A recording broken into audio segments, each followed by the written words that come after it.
welcome to the Weege Show. Justin Cooper just sent Larocco's leap. You guys pumped on Justin Cooper sent the leap?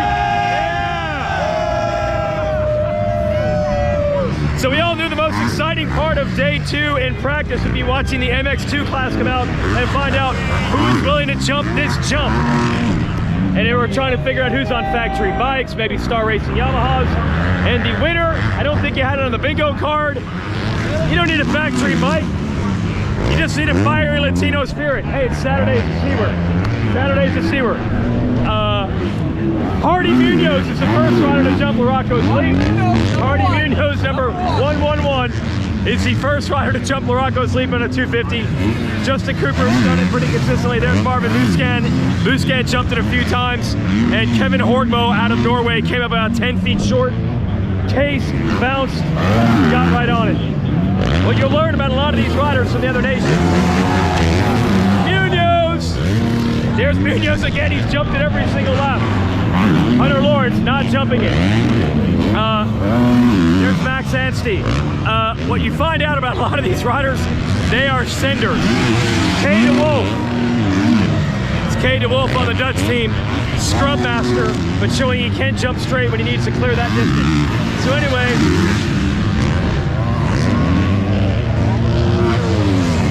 negotiate this off camber. What's up, everybody? Yeah. There my ACL again. Yeah. Hey, how's Marv looking? Marv looking good? Yeah. Marv looking good. Woo.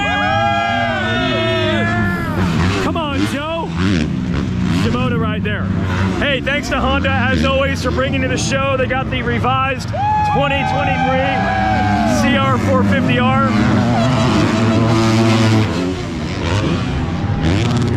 Jay Coop did it again! Look, there are people in camper. Adamo right here on Team Italy. He jumped it a few times, faced it, cased it. That's my point. These dudes do not care. I think there was a time back in the early 1980s, 1990s. Team Morocco, good luck with that gate pick. Team Morocco got #1 gate pick. I think there was a time when Team USA was winning this all the time back in the 80s and 90s, and it was really Supercross that elevated American riders to a whole nother level. And just the dominance, there really wasn't even a question that they're gonna win. American guys showed up for a GP, they'd win. American riders that couldn't get a ride here would go to Europe, they'd end up winning world championships. I think back then it was like the Americans are the crazy ones. They do Supercross, they do the huge jumps. It's a little bit different these days. I feel like you see the sendiness, the scrubs with a lot of the international riders. Kay de Wolf, I think, might be the best scrub master in the game right now, the young Dutch rider. Hardy Munoz, the fiery Latino spirit, jumping Larocco's leap every lap, not on a factory 250. The speed, especially in the corners that I've seen from these guys, Jorge Prado, I believe, was fastest in the pre-practice of MXGP. Tomac was second. Prado's corner speed, unbelievable. These dudes can ride. Here's Shimoda. There's the Wolf. He's on a cruise lap. They get 40 minutes of practice, so they kind of go fast for a while, they go slow for a while. Hey guys, howdy. Anyway, what happens is you don't see fast laps all the time in a 40-minute. It's not a time practice. We have lap times, but it's not for qualifying. We'll have races later for qualifying. But when these guys are on it, dude, it is impressive how fast they go. And I even feel like they ride closer to the edge. Well, shoot, sorry about that. File got cut off, we're back. My point is, the sendiness of the international riders, very impressive on the sendiness scale. Don't really have any other stats to share at the moment because it's only free practice, and like I said, it's not for qualifying. We'll have races later. We'll come back with more. That is Ryder McNabb, young rider out of Canada. Name Ryder, there's Cooper cruising around. So we'll get you more info later on in the show once the qualifying races are over. But it is so fun to see the different colors, the different numbers, the graphics, the fans, of course. There's Shimoda. Like, you see Shimoda at number 98 with Japan themed gear and graphics. This has that difference that makes it so cool to be at this event. Now, the logistics to make all that work, to get all these bikes and riders and teams over here in the US for one weekend, are pretty complicated. So I went over to the Monster Energy. Yeah! What's up, T-Gar?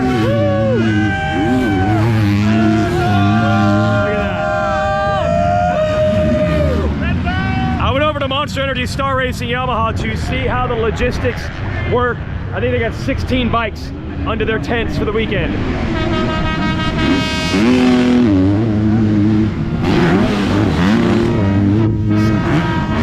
Anyway, let's go over there and find out how it works. And remember, thanks to Honda and the revised CRF 450R, better handling via a new chassis. There's Munoz sending it. And Honda also has revised engine settings which make the bike better to ride. More power, especially that controllable low-end power. So check it out. It's available in 3 flavors. The 50th anniversary kind of retro look with the blue seat and the gold rims. The Works Edition with a lot of cool bolt-on parts. And the standard CRF 450R. Go to your local Honda Power Sports dealer. Now let's go over to the pits and see how the logistics work with all these international riders. All right, hey, Weege Show, here's a cool segment. So this is a case here.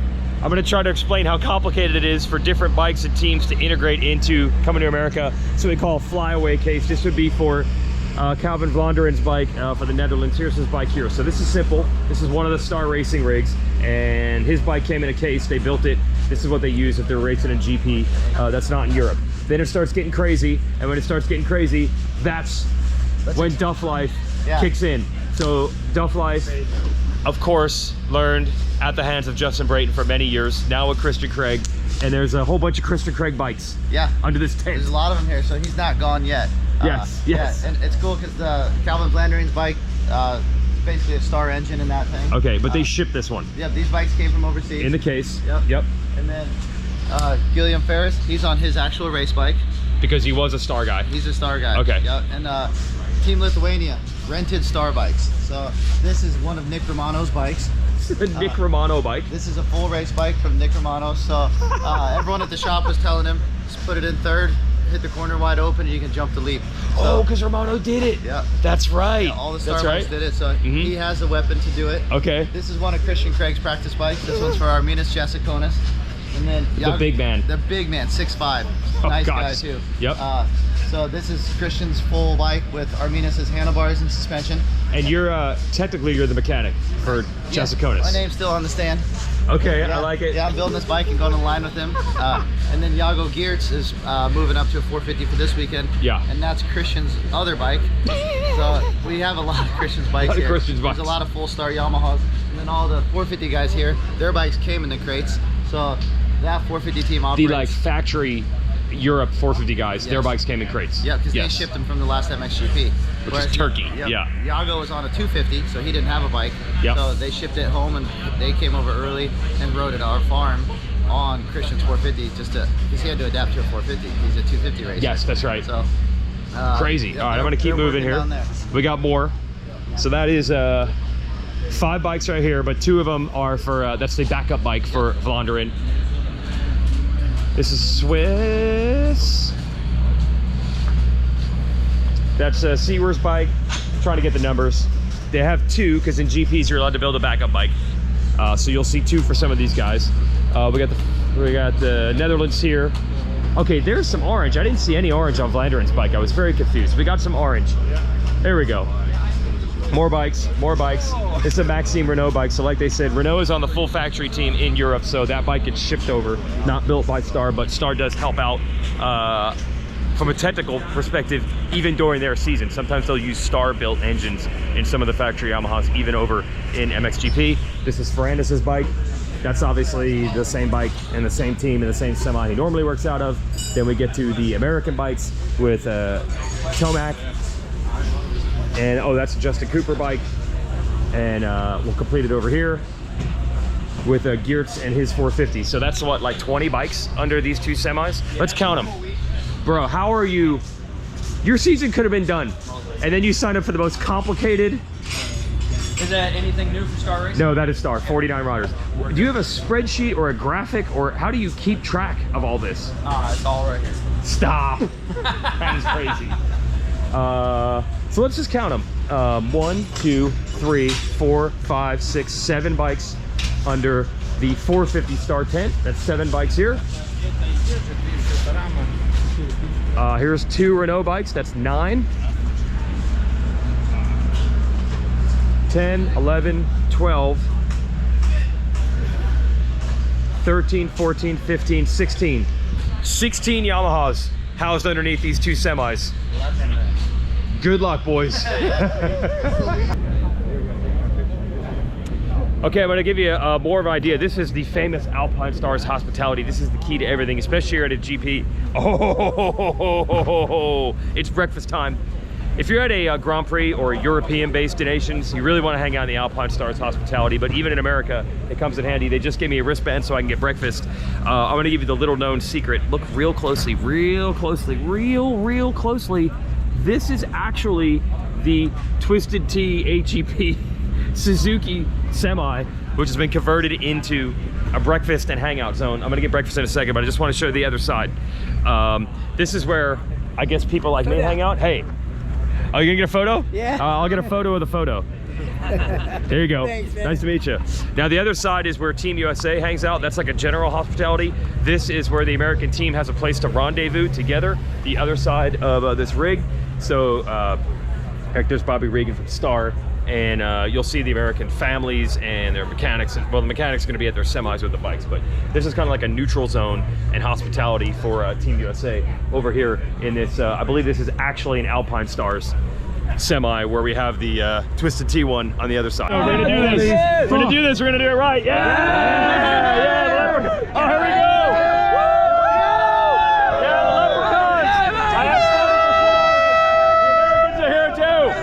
Yeah, boys. Yeah. It's gonna be a good time, everybody. Donations, everybody.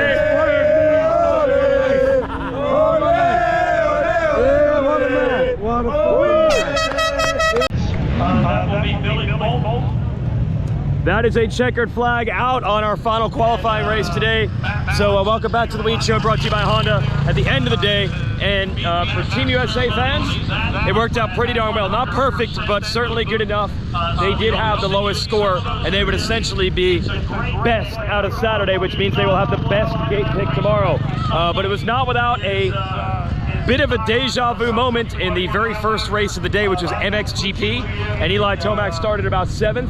For the first 10 minutes of the race, he was just in 7th, and it was looking eerily like, I remember being in that same tower, watching these same turns in 2018 and seeing Tomac just not move up.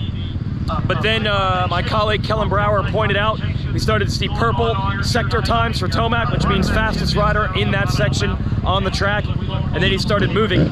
Tomac started clocking 2:03s while the riders around him were doing 2:05s and 2:06s. And then he systematically started making passes on riders like Mitch Evans and Jorge Prado, and eventually made his way all the way up to 2nd, made a pass on the last lap to finish 2nd in that one. And then I have to feel like that was a big exhale, a big sigh of relief for the team, because for a moment, it looked like it was going to be the struggle fest that it was Haymarshall the last time around when we were here, but it was much improved. And I'm not saying this like a braggadocious way, but one of the journalists from the German magazine MX Cross even said, he's like, now we know what beast mode looks like. Yes. So that was big for Team USA, and then Justin Cooper quickly took the lead on lap 1 of MX2 and pulled away to win that one.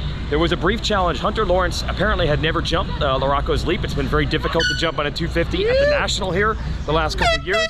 He finally started to uncork it, and when he did, he started to close a bit on Cooper.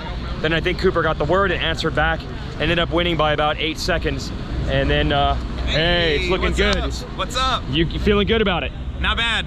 Do you know what happened to Sexton there in that? Yeah, just a tip over on the last tip lap. over. And that moved France into 2nd for gate pick, but you'll take first. We're okay. You'll take first. We're still 1 and 21.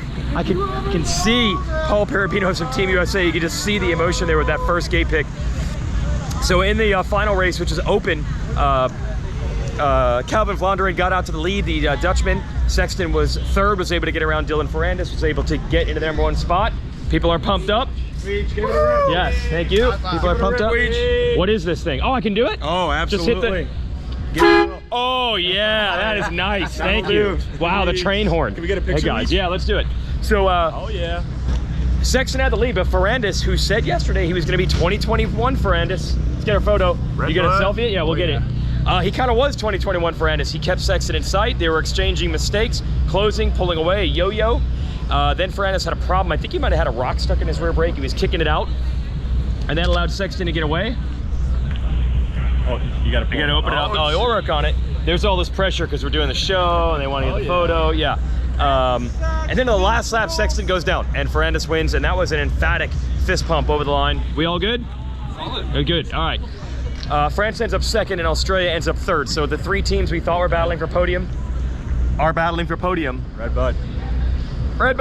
Thanks, Weege. After day 1. But Team USA getting that first gate pick, that has to be a huge sigh of relief for the team, because the early laps in 2018, they were right in the hunt, and then things started to fall away. Aaron Plessinger had a crash, for example, and it just seemed like as they lost the momentum, they weren't able to get it back. This time they got the momentum after being the best team today with 2 seconds and a first between Tomac, Sexton, and Justin Cooper. There we go. Has to feel good. I mean, look, I think he had a little point to prove.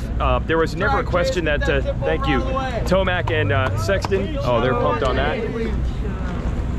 Yep. What's going on, Weege? Yes, Weege show. Yes, this is the way it goes. Yes, exactly. Weege, what's up? Everyone knew that, good job. There's Dylan Ferrandis taking the win. Look at that. So everyone knew, I'm gonna stalk him because that's what we do as a media. Everyone knew that Sexton and Tomac should be on the team. But the real question was, what about Justin Cooper? There were other options for sure. I would have liked to play the Jason Anderson option. Jason Anderson is healthy. He's here. He actually signed autographs for Scott Goggles today. For some reason, he's not on the team. I think that might be a Kawasaki thing. Christian Craig, Justin Barsha, some other options. Justin Cooper went out and won the MX2 class today, and he was fastest in practice as well. So I think Justin Cooper, a little point to prove, and he proved it. So Team USA looking good. That's Weege Show, and hope you enjoyed our little tour of the track, the paddock, and some information for the races. Thanks.